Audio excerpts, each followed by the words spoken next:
नेत्याचा किंवा कार्यकर्त्याचा वाढदिवस हा केवळ केक मेणबत्त्यांमध्ये न अडकता तो सामाजिक उपक्रमांनी भरलेला असावा, समाजातील गरजूंसाठी उपयोगी पडावा, असं प्रहार जनशक्ती पक्षाचे संस्थापक अध्यक्ष तथा आमदार बच्चू कडू नेहमी सांगतात.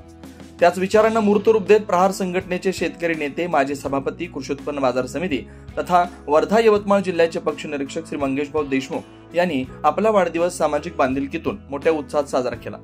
वणी बेलखेडा इथं झालेल्या या कार्यक्रमात सेंट्रल बँक घाटलालकीचे मॅनेजर श्री सातपुते अध्यक्षस्थानी होते, तर प्रमुख अतिथी म्हणून तालुका अध्यक्ष श्री दिनेशभाऊ आमझरे, श्री वसंतराव वसुले, श्री राजूभाऊ काळे, श्री प्रफुल्लभाऊ नवघरे, श्री अविनाशभाऊ ठाकरे, श्री अतुलभाऊ ठाकरे, श्री अतुलभाऊ राऊत, श्री सुरेशरावजी खैरकर, श्री महादेवराव शेळके, श्री नरेशभाऊ काळे, श्री संजूभाऊ ढोले आदी मान्यवर उपस्थित होते. यावेळी गावातील सुमारे 450 ते 500 नागरिकांचा 2 लाख रुपयांपर्यंतचा सामूहिक विमा काढण्यात आला. तसेच वृद्ध व विधवा महिलांना साडी, चोळी, गरजू कुटुंबांना गॅस शेगडीचं वाटप करण्यात आलं. कार्यक्रमाच्या शेवटी सर्वांना लाडूंचं वाटप करून या सामाजिक उपक्रमांचा समारोप करण्यात आला. या उपक्रमामुळे ग्रामस्थांच्या डोळ्यात आनंदाश्रू तळले.